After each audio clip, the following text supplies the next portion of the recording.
چل رہا ہے یار، چل رہا ہے۔ دیکھیں، ہمیں آزادی تو قائد اعظم محمد علی جناح نے دلائی تھی، لیکن کیا یہ آزادی ہم اسے کہیں گے؟ کیا آزادی کے ثمرات پاکستان کو میسر آ سکے؟ کیا سانس لینا ہی آزادی ہے؟ پہلے مارشل لا سے لے کر 35 سال تو ویسے ہمارا ملک جو ہے وہ مارشل لا کی نرگے میں رہا، اور جو سویلین ملی بھی کچھ عرصے کے لیے، تو وہ بھی ہم نے دیکھ لیا کہ کتنی آزادی اس ملک کو میسر آ سکی اور کتنی آزادی عوام کو میسر آ سکی۔ آج اس کا شاخسانہ 6 ججز کی جو انہوں نے مراسلہ لکھا ہے سپریم جوڈیشل کاؤنسل کو، اور جو سپریم کورٹ کی پوری عدالت نے، پوری ججز نے 2 دن اس پر زیر حاصل بحث کی، میں سمجھتا ہوں یہ ایک شرمناک حقیقت ہے کہ چیف جسٹس آف پاکستان نے پرائم منسٹر شہباز شریف جو جعلی وزیر اعظم ہے اس کے ساتھ ملاقات کی۔ ہمیں کم از کم اپنا ورثہ ہی دیکھ لینا چاہیے تھا۔ جب پہلا پاکستان کا چیف جسٹس سر عبدالرشید لاہور سرکٹ پر آئے ہوئے تھے، اس وقت فیڈرل کورٹ ہوا کرتی تھی، یہ سپریم کورٹ 1956 میں بعد میں آئین کے تابع بنی تھی۔ فیڈرل کورٹ جو اس وقت مشرقی پاکستان بھی تھا اور مغربی پاکستان کا تھا، اس کے سربراہ چیف سر عبدالرشید یہاں لاہور سرکٹ پہ تشریف لائے تو پاکستان کے پہلے وزیر اعظم لیاقت علی خان نے استدعا کی کہ میں چیف جسٹس آف پاکستان سے ملنا چاہتا ہوں، ملاقات کرنا چاہتا ہوں، اور سیکرٹری سپریم کورٹ کے چیف جسٹس کو مراسلہ لکھا۔ جواب دیکھیں کیا ملا۔ چیف جسٹس نے کہا، اور یہ ہوتی ہے انڈیپینڈنس آف جوڈیشری، یہ ہوتی ہے عدالت کا نظام عدل، کہ چیف جسٹس اس وزیر اعظم کو جو غیر متنازع تھا، جو قائد اعظم محمد علی جناح کا دست راست تھا، جو آزادی کا علمبردار تھا، اس کو بھی اس نے انکار کر دیا ملنے سے، اور لکھا کہ چیف جسٹس معذرت کرتے ہیں کہ وہ ملاقات نہیں کر پائیں گے پرائم منسٹر آف پاکستان سے، اس لیے کہ وفاق کے مقدمات اور وفاق کے خلاف عوام کے مقدمات میری عدالت میں لگے ہوئے ہیں، اور میں کوئی ایسا شائبہ عوام کو نہیں دینا چاہتا، پاکستان کے عوام کو، کہ وزیر اعظم کی ملاقات سے میرے فیصلے کوئی متاثر ہوئے ہیں۔ تو یعنی جو اصول ہے کہ انصاف صرف کرنا نہیں چاہیے، انصاف ہوتا ہوا نظر بھی آنا چاہیے۔ Justice should not only be done but it should be seen to be done۔ تو انہوں نے کہا کہ یہ میں شائبہ بھی نہیں دینا چاہتا، اور انکار کر دیا ملاقات کرنے سے۔ اور تم کیسے چیف جسٹس ہو قاضی فائز عیسیٰ کہ جس کے خلاف شکایت کر رہے ہیں 6 ججز شکایت کر رہے ہیں ایگزیکٹو کے خلاف کہ ایگزیکٹو اور اسٹیبلشمنٹ وہ عدالتی معاملات میں مخل ہو رہی ہے، مداخلت کر رہی ہے، اور ججز نے لکھا اس میں کہ ہمارے تو بیڈ روم میں بھی انہوں نے ویڈیو اور آڈیو کیمرے لگائے ہوئے ہیں۔ اور ایک جج صاحب کا برادر نسبتی کو اٹھا کر لے گئے اور بجلی کے کرنٹ لگائے گئے، ایک سٹنگ سینئر پیونی جج کے برادر نسبتی کو، اور اس کے بچوں کو بھی لے کر گئے۔ اس سے زیادہ ہراساں کیا کیا جا سکتا ہے؟ اور پھر جس سیشن جج کے گھر پہ انہوں نے پیٹرول بم پھینکا، اس کی شکایت جب کی گئی اور چیف جسٹس کے پاس آئی، بجائے اس کے کہ ان کے خلاف کارروائی کرتے جنہوں نے اس کے خلاف یہ حرکت کی، اس سے الٹا اسے جو ہے OSD بنا دیا اس سیشن جج کو،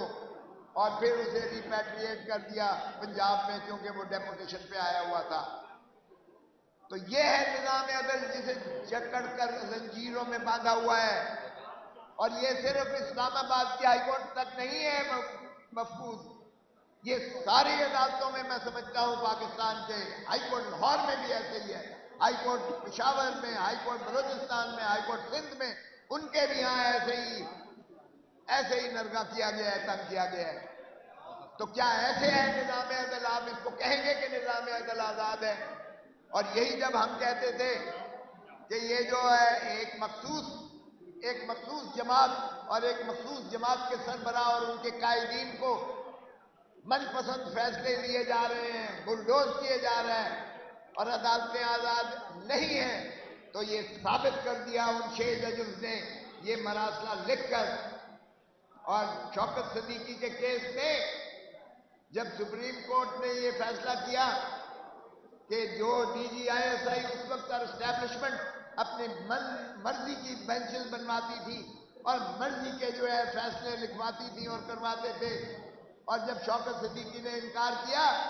تو ہم نے ان کے خلاف تو کوئی کارروائی نہ کی، لیکن سپریم جوڈیشل کاؤنسل نے شوکت صدیقی کو ہی فارغ کر دیا۔ اور پھر آپ دیکھیں کہ سپریم کورٹ نے اس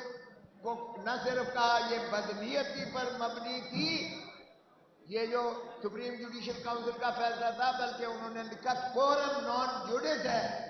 اور اس کو جو ہے بحال کیا، لیکن ظاہر ہے وہ ریٹائر ہو چکا تھا۔ اور یہی دیکھیں یہ یہاں سے نہیں ہوتا،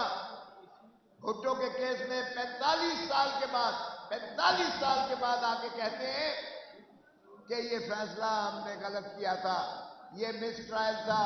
یہ ڈیو پروسیس آف لا کو فالو نہیں کیا گیا۔ ارے بھائی اس کو پھانسی دے کے لہر میں اتار کے پھر کہتے ہو ہم سے غلطی ہو گئی، ہم نے کسی کے اثر کے تحت بھٹو کو پھانسی دی تھی، خدا رہا 45 سال مت لینا 45 سال کے 9 مئی کا شاخانہ جو یہ ایک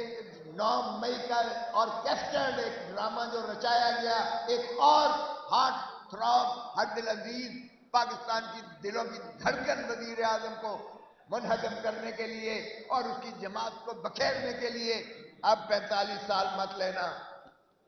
انصاف کرو، انصاف کی متمنی ہے قوم، انصاف کی متلاسی ہے، انصاف کی متمنی ہے، متجسس ہے اور ملتمس ہے۔ اور آپ کا کیا خیال ہے کہ یہ جو لالی پاپ دیا ہے وزیر اعظم نے، شرم آنی چاہیے۔ پہلے لکھتے ہیں کہ یہ نامناسب تھا جو 6 ججوں نے یہ مراسلہ لکھا ہے، یعنی فیصلہ حکومت نے پہلے ہی دے دیا کہ یہ غلط لکھا گیا ہے، یعنی 6 ججز کو الٹا انہوں نے کٹہرے میں کھڑا کیا ہے۔ اور پھر ایک ریٹائرڈ جج، سپریم کورٹ کے چیف جسٹس ریٹائرڈ کو سول کمیشن بنا دیا ہے۔ آپ سب وکیل ہیں، جب ایک جج فیصلہ کرتا ہے تو سپریم کورٹ کے 2 جج سن سکتے ہیں، جب 2 جج یہاں فیصلہ کرتے ہیں تو سپریم کورٹ کے 3 جج سنتے ہیں بیٹھ کر، یا 5 جج سنتے ہیں، اور یہاں تو 6 ججز کہہ رہے ہیں ہمیں انصاف دو۔ وہ 6 ججز پر آپ ایک ریٹائرڈ جج کی کمیشن بنا رہے ہو؟ او بھائی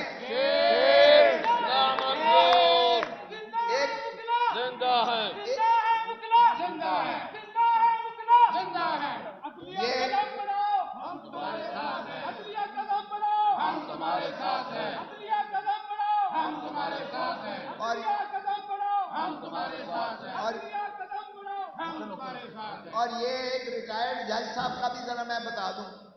یہ کس طرح چنا گیا ہے۔ میں جب صدر تھا ہائی کورٹ بار میں ملتان میں، تو یہ وہاں موصوف پریکٹس کرتے تھے۔ ان کا ووٹ اسسٹنٹ ایڈوکیٹ جنرل کے لیے انہوں نے مولوی عرفان انصاری کو دیا، جو کہ جنرل ضیاء الحق کا بڑا قریبی تھا۔